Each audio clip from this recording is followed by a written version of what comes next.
Good afternoon, dear students. How are you? I hope you all are very well and studying very good in these times of lockdown. So, before proceeding further, I just want to remember you that we have completed our chapter resources in the last lecture, and now we will start with the chapter land, soil, water, natural vegetation, and wildlife resources, which is the second chapter of our geography, and we will study from the same book, NCERT textbook of our social sciences. So you have to keep it with you while viewing the lecture. आगे बढ़ने से पहले बच्चों, मैं आपको एक बात और कहना चाहूँगा कि हमारा जो वीडियो सिस्टम है वो अभी जब तक फिज़िकल क्लासेस ओपन नहीं होती तभी तक के लिए है। जैसे ही फिज़िकल क्लासेस ओपन हो जाएंगी तो आपके डाउट्स जो भी होंगे या जो भी आपकी क्वेरीज जो आप फ़ोन पर नहीं पूछ पा रहे हैं या कुछ ऐसी चीज़ें, तो वो भी हम टैकल करेंगे। Right students? और आज का चैप्टर स्टार्ट करते हुए हम अपने लेक्चर को आगे बढ़ाते हैं। तो एनसीईआरटी टेक्स्ट बुक आप सभी बच्चे अपने पास में रखिए, और जो भी आपको होमवर्क दिया था वो आप सभी चेक कराते रहिए टाइम टू टाइम। जो भी आपको होमवर्क मिल रहा है, टीम वीएमसी आप सबके साथ खड़ी है। आपके कोई भी डाउट्स हैं या कोई अनदर चीज़ें हैं तो वो आप इजीली क्लियर कर सकते हैं। एक बार जो लास्ट एक बच्चे ने बोला था कि सर मैप्स अगर हमें फिजिकल बनाने, वो बच्चे हम फिजिक्स क्लासेस में कर लेंगे, मैप्स वगैरह का काम हो जाएगा, कोई इशू नहीं है। Okay students, so let us start the chapter, and the chapter is from land, soil, water, natural vegetation and wild life resources. Last chapter में हमने पढ़ा रिसोर्सेज, और ये सभी भी क्या है? Land, soil, water, natural vegetation. This all are resources. Which resources? These are natural resources. Name से ही क्लियर हो रहा है कि कौन से रिसोर्सेज हैं बच्चों? Natural resources. लास्ट चैप्टर में हमने इनकी क्लासिफिकेशन पढ़ी थी, अब इनको और ब्रीफली हम स्टडी करेंगे। और ये कौन से रिसोर्स हैं? सारे natural resources, right. Let us begin the chapter with the story which is described in your NCERT textbook. I am just reading the story, and we will study the use of resources or wider use of resources from this story. In a small village in Tanzania, Africa, Mamba gets up very early in the morning to fetch water. It means water वहाँ पर easily available नहीं है. Let's proceed further. She has to walk a long way and returns after a few hours. See, she then helps her mother in the house and joins her brothers in taking care of their goats. उनके पास goats हैं पर उनको care बहुत करनी पड़ती है. All her family owns is a piece of rocky land around their small hut. उनके पास सिर्फ एक क्या है? एक हट है छोटी सी, और एक ज़मीन का टुकड़ा जो कि पथरीला है, जो कि पथरीला है, रॉकी है, यानी वहाँ पर वेजिटेशन ईजिली नहीं हो सकती. Mamba's father can barely grow some maize and beans on it after toiling hard. काफ़ी मेहनत के बाद भी काफ़ी उसकी मेहनत या बेकार चली जाती है, क्योंकि वहाँ पर सिर्फ कुछ एक दाने या कुछ एक आप कह सकते हैं मेज ही हो पाती हैं. This is not enough to feed their family for the whole year. ये पर्याप्त नहीं है कि उनके परिवार को साल भर का अनाज उनके लिए मिल जाए. Next story. Peter lives in the heart of the sheep rearing region in New Zealand, where his family runs a wool processing factory. Every day when he returns from school, Peter watches his uncle taking care of their ship. Their shipyard is situated on a wide grassy plain. Grassy plain means एक बहुत ही बड़ा घास का मैदान. Which with hills in the far distance, और पीछे उनके पहाड़ लगते हैं, यानी वैली एरिया बोल सकते हैं आप इसको. Their shipyard is situated on wide grassy plain with hills in the far distance. It is managed in a scientific way using the latest technology. Peter's family also grows vegetables through organic farming. Now, Mamba and Peter stay in two different parts of the world and lead very different lives. Yes, very true. How Mamba and Peter live very different lives. हमें इस कहानी से बच्चों mamba की कहानी कितनी लगता है जैसे मुश्किलों भरी है, और है भी असलियत में वही मुश्किलों भरी कहानी है।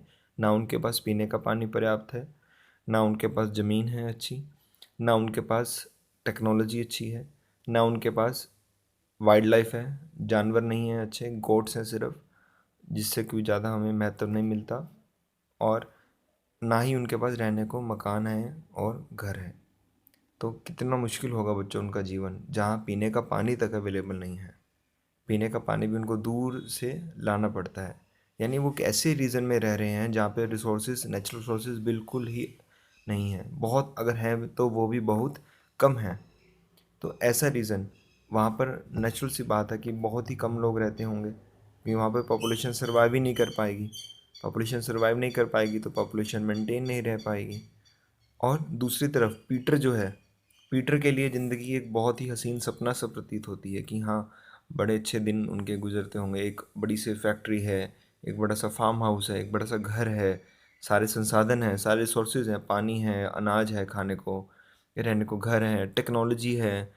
जो टेक्नोलॉजी हमने पढ़ा था ह्यूमन रिसोर्सेज में आता है, कितने सब रिसोर्सेज अवेलेबल हैं, और एक वो बहुत ही मीनिंगफुल और एक happy life already Peter live कर रहा है। कोई उसको उनको कोई प्रॉब्लम एज सच रिसोर्सेज की तरफ से नहीं है कि उनको रिसोर्सेज की कमी हो या उनके लिए कोई एक अच्छे इन्वायरमेंट ना हो। आपने देखा कि पीछे हिल्स की भी बात आई है कि एक मेंटली सेटिस्फेक्शन भी है कि वो बहुत अच्छे रीजन में रह रहे हैं, मेंटल व्यू मिलता है एक उनको अच्छा। लैंडस्लाइड्स जो हमने लास्ट टाइम बात करी थी कि वो रिसोर्सेज हैं बट उनकी वैल्यू एज सच नहीं होती, जो वर्थ और वैल्यू की बात आती है, बट मेंटल सेटिस्फेक्शन है।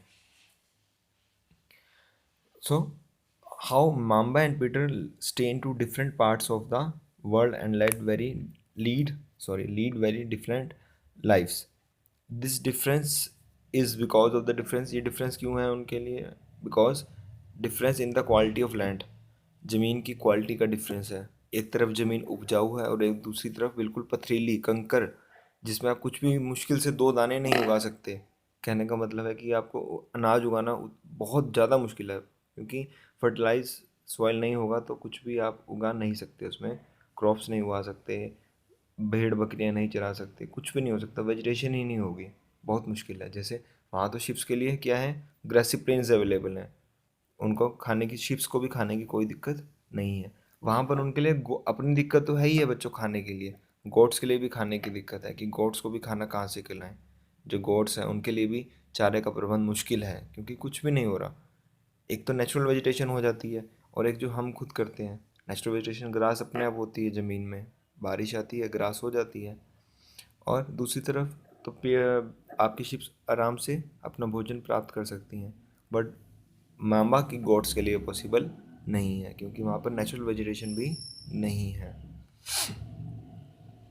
और दूसरी तरफ डिफरेंस किस में है, क्वालिटी ऑफ लैंड में है, सॉइल में डिफरेंस है।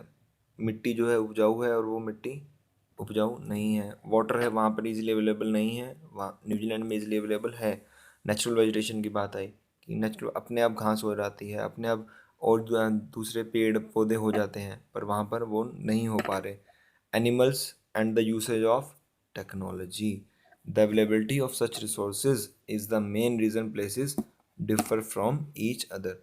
यही एक अवेलेबिलिटी ऑफ सच रिसोर्स, ये सभी मेन रिसोर्सेज, नेचुरल रिसोर्स अगर एक जगह पे अवेलेबल हैं और एक जगह पे नहीं है, तो यही मेन रीज़न है कि एक जगह से दूसरी जगह बिल्कुल अलग होती है। जैसे हमारी African countries, mostly African countries में ये फैसिलिटीज़ अवेलेबल नहीं हैं। और लेटेस्ट एक न्यूज़ में आपको, जो लेटेस्ट अभी परसों की ही न्यूज़ थी, हम सब ने अखबार में पढ़ा होगा, एक बहुत ही झकझोर देने वाली घटना वहाँ पर हुई कि कीनिया में एक लेडी ने, उसके पास बच्चे थे और बच्चों को भूख लगी थी, उसके सबसे छोटे बच्चों को, उसके पास खाने को कुछ भी नहीं था। बच्चों, लॉकडाउन वहाँ पर भी है, और वहाँ पर उसने क्या किया, अपने बच्चों को दिखाने के लिए कि हाँ मैं आपके लिए भोजन बना रही हूँ, उसने पत्थर ही उबाल दिए बर्तनों में, कि उससे उसके जो बच्चे थे वो देखते रहे, और बच्चे ऐसे ही देखते देखते उसको सो गए। उसने कहा कि मैं इसलिए कर रही थी ताकि मेरे बच्चों को लगे कि हाँ कुछ पक रहा है, और पक कर आएगा तो हम खा लेंगे। और इसी इंतज़ार में, लंबे इंतज़ार में बच्चों की आदत होती है कि वो रोते रोते ही सो जाते हैं। तो वो इसी इंतज़ार में सो गए। सोच कर देखिए कि कितनी हृदय विदारक घटना, कितनी पेनफुल, कितनी स्ट्रेसफुल ये घटना है। कितना पेन हुआ होगा उस माँ को या उन बच्चों को जिनको खाने को कुछ भी नहीं मिल रहा, पत्थर तक उबालने पड़े उनको। फिर बाद में उनकी हेल्प के लिए किसी ने पोस्ट किया सोशल मीडिया पर, तो उनकी हेल्प हुई और उनको ये स्टोरी मीडिया में आई और उनको कवरेज मिली और उनकी हेल्प हो गई। बट मेन रीज़न जो हम बात करना चाहते हैं कि वहाँ पर रिसोर्सेज ही कितना लैक है, कितने अब लैक ऑफ रिसोर्सेज हैं आर देयर, कुछ भी अवेलेबल नहीं है। नहीं तो जब आदमी को भूख लगती है तो वो रूखा सूखा मिल जाए कुछ भी खा लेता है। फल फूल, जैसे ओल्ड एशियन टाइम्स में होता था कि पहले अनाज नहीं होता तो सभी लोग पेड़ पौधों से फल तोड़ के खा लेते थे और अपनी भूख को शांत कर लेते थे। तो ऐसा नहीं था कि वहाँ पर ये भी अवेलेबल नहीं है, पेड़ पौधे ही नहीं हैं तो फल कहाँ लगेंगे। तो इतनी भयानक कंडीशंस हैं जहाँ पर रिसोर्सेज नहीं होते। इतनी इंपॉर्टेंट है बच्चों रिसोर्सेज की हमारे लाइफ में, जो हमने लास्ट चैप्टर में भी पढ़ा था। तो इसके बाद आपको बच्चों छोटी सी एक्टिविटी लेट्स डू परफॉर्म करेंगे आप सभी। ऑब्जर्व, जो एनसीईआरटी बुक में ही है, observe the land, type of soil and water availability in the region you live, and discuss with your friends or neighbors or with your family, because this time you have not allowed to go outside, so you have to discuss with your neighbors or your family how it has influenced the lifestyle of people in your region, और कैसे यहाँ के reason ने लोगों के lifestyle को affect किया है। थोड़ा सा हिंट मैं आपको देता हूँ कि हमारे यहाँ का लाइफस्टाइल बहुत ही अच्छा है। अगर आप विलेजेस में हैं तो आजकल विलेजेस में भी हर तरह की फैसिलिटीज़ अवेलेबल हैं। और ऐसा पॉसिबल क्यों हुआ, इसका आपको आंसर जो मैंने आपको एक्टिविटी दी है इससे मिल जाएगा कि ऐसा पॉसिबल क्यों है। So next, now move to the next topic. First we will consider the land, the basic natural resource land के बारे में डिस्कस करेंगे थोड़ा सा हम। Now land is among the most important natural resource. It covers only about 30% of the total area of the earth surface. Land जो है कितना एरिया कवर करता है अर्थ सरफेस का? 30%। रेस्ट पे क्या है? हिल्स हैं, स्लीप्स हैं, माउंटेन्स हैं, डेजर्ट्स हैं, कोल्ड एरियाज़ हैं, अंटार्कटिक ओशंस हैं, वाटर है, वो सब है। सिर्फ 30% ही अवेलेबिलिटी किसकी है? प्लेन लैंड्स की, प्लेन्स या वैलीज़ की लैंड्स की है। तो 30 अर्थ के सरफेस पे 30% किसकी है? लैंड की अवेलेबिलिटी है। It covers only about 30% of the total area of earth surface. बाकी पे हिल्स, डेजर्ट्स, माउंटेन्स ये सब हैं। And all this parts of small percentage are not habitable. और 30% में से भी मोस्टली जो एरिया है और जो स्मॉल परसेंटेज ही हमें मिल पाता है जो हैबिटेबल है। हैबिटेबल मीन्स जहाँ पर कल्टीवेशन पॉसिबल है, जो रहने के, जहाँ पर रिसोर्सेज अवेलेबल हैं और जो ईजिली उपजाऊ ज़मीन है, वो वाली ज़मीन और भी बहुत कम है। उसमें से भी स्मॉल पार्ट्स सिर्फ अवेलेबल हैं। मतलब सोचने वाली बात है कि 30% तो वैसे ही है सिर्फ जो लैंड्स हैं टोटल अर्थ सरफेस का, और उसमें से भी सिर्फ स्मॉल परसेंटेज ही अवेलेबल है जो कल्टीवेबल है या फिर हैबिटेबल लैंड है। So the uneven distribution of population, इससे हमें एक और चीज़ पता चलती है कि जो अनइवन डिस्ट्रीब्यूशन ऑफ पॉपुलेशन की है उसमें इस जो कारण है ये वाला लैंड हैबिटेबल है या नहीं है, उसका एक बहुत बड़ा रीज़न है कि हम देखते हैं कुछ कंट्रीज़ तो वाइडली डेंस हैं और कुछ कंट्रीज़ में पॉपुलेशन लैंड के अकॉर्डिंग बिल्कुल ही कम है। ऐसा इसलिए क्योंकि वहाँ पर जो लैंड है वो कल्टीवेबल या हैबिटेबल नहीं है। ऐसा इसीलिए ही है। So the uneven distribution of population in different parts of the world is mainly due to the varied characteristics of land and climate. Land भी और क्लाइमेट भी। ज़्यादा ठंड वाली जगह पे या ज़्यादा गर्मी वाली जगह पे भी हम नहीं रह सकते। Like in Antarctica region, coldest region of the world, वहाँ पर पॉपुलेशन है ही नहीं। एक तो लैंड ही नहीं है और ऊपर से क्लाइमेट भी ऐसा है कि आप वहाँ पर ईजिली सर्वाइव नहीं कर सकते। तो वहाँ पर बहुत ही लेस पॉपुलेटेड एरियाज़ हैं, वो वेरी लेस पॉपुलेटेड एरियाज़। या फिर जो ज़्यादा डेजर्ट एरियाज़ हैं जहाँ पर अफ्रीकन कंट्रीज़ में, वहाँ पर भी हम देखते हैं कि वहाँ पर भी पॉपुलेशन बहुत ही लेस है क्योंकि क्लाइमेट सूटेबल नहीं है और लैंड भी अवेलेबिलिटी नहीं है जो कल्टीवेबल लैंड है या हैबिटेबल लैंड है। अगर वहाँ पर बच्चों हमारे खाने के लिए नहीं अवेलेबल होगा तो हम जिंदा कैसे रह पाएंगे? सिंपल सी बात है जी। So, the rugged topography, the the steep slopes of the mountains, low-lying areas susceptible to water logging, desert areas, thick forested areas are normally sparsely populated or very less populated or uninhabited. Uninhabited means कि वहाँ पर growth नहीं है, कोई भी population की growth नहीं हो पा रही। प्लेन्स एंड रिवर्स वैलीज, जो प्लेन्स होते हैं और जो रिवर वैलीज का एरियाज होता है, offer suitable land for the agriculture, hence these are the densely populated areas of the world. अब ये चीज़ हमें कैसे पता चलती है? जब टेक्नोलॉजी नहीं थी सालों पहले, तो कौन सी सिविलाइजेशन थी दोस्तों बच्चों? Harappa civilisation. In the civilisation, ये सिविलाइजेशन हमने पढ़ी है, पढ़ते आए हैं, सुनते आए हैं। और ये सिविलाइजेशन सारी की सारी कहाँ पर डेवलप हुई? Along river sides. अब तुम क्या करते हैं? टैप ओपन किया, पानी आ गया। जब मन किया मोटर चलाई, पानी आ गया। पानी मिल जाता है ईजिली, बट पहले ऐसा नहीं था, हमारे घरों तक पानी नहीं पहुंच पाता था। रिवर्स टेक्नोलॉजी ऐसी एडवांस नहीं थी, तो हम लोग क्या करते थे, एशियंट्स लोग क्या करते थे, जहाँ पर अवेलेबिलिटी हो जाती थी पानी की, वहीं पर वो अपनी रहना शुरू कर देते थे, अपनी बस्ती बसा लेते थे, और वहीं पर वो एक उसको नाम दिया गया सिविलाइजेशंस का। इंदस सिविलाइजेशन, इंदस रिवर के किनारे ऐसे शुरू होते गए हड़प्पा सिविलाइजेशन। और जो सिविलाइजेशन हैं, ग्रीक सिविलाइजेशन, वो सब जहाँ पर रिवर्स अवेलेबल थी या वाटर सोर्सेज या लैंड सोर्सेज अवेलेबल थे, वहीं पर ये सिविलाइजेशंस डेवलप हुई। अदरवाइज और कहीं ये डेवलपमेंट नहीं हो पाई एशियंट टाइम्स में। बट अब टेक्नोलॉजी के साथ साथ हम थोड़ा थोड़ा डेवलप कर रहे हैं, जहाँ पर नहीं है वहाँ पर भी अवेलेबिलिटी टेक्नोलॉजी की हेल्प से लेकर आ रहे हैं। जहाँ पर थोड़े से भी मिलता है हमें, तो हम टेक्नोलॉजी ऐसी एडवांस हो गई है कि हम इजीली अवेलेबल कर देते हैं चीज़ें। बट ये फिर भी अभी तक टेक्नोलॉजी इतनी एडवांस नहीं हुई कि उपजाऊ बेजान मिट्टी को, जो बिल्कुल ही डेजर्ट है, उसको भी हम उपजाऊ बना लें। कोशिशें चल रही हैं। जैसे हमने लद्दाख का एग्जांपल सुना है। लद्दाख में क्या होता था? लद्दाख में भी वाइट डेजर्ट है, स्नो डेजर्ट्स हैं, या फिर दूसरे मिट्टी है जो उपजाऊ नहीं है, बट वहाँ पर भी हमारी मिलिट्री ने और हमारे साइंटिस्ट ने पॉसिबिलिटीज़ बनाई है कि वहाँ पर भी वेजिटेशन होने लग गई है।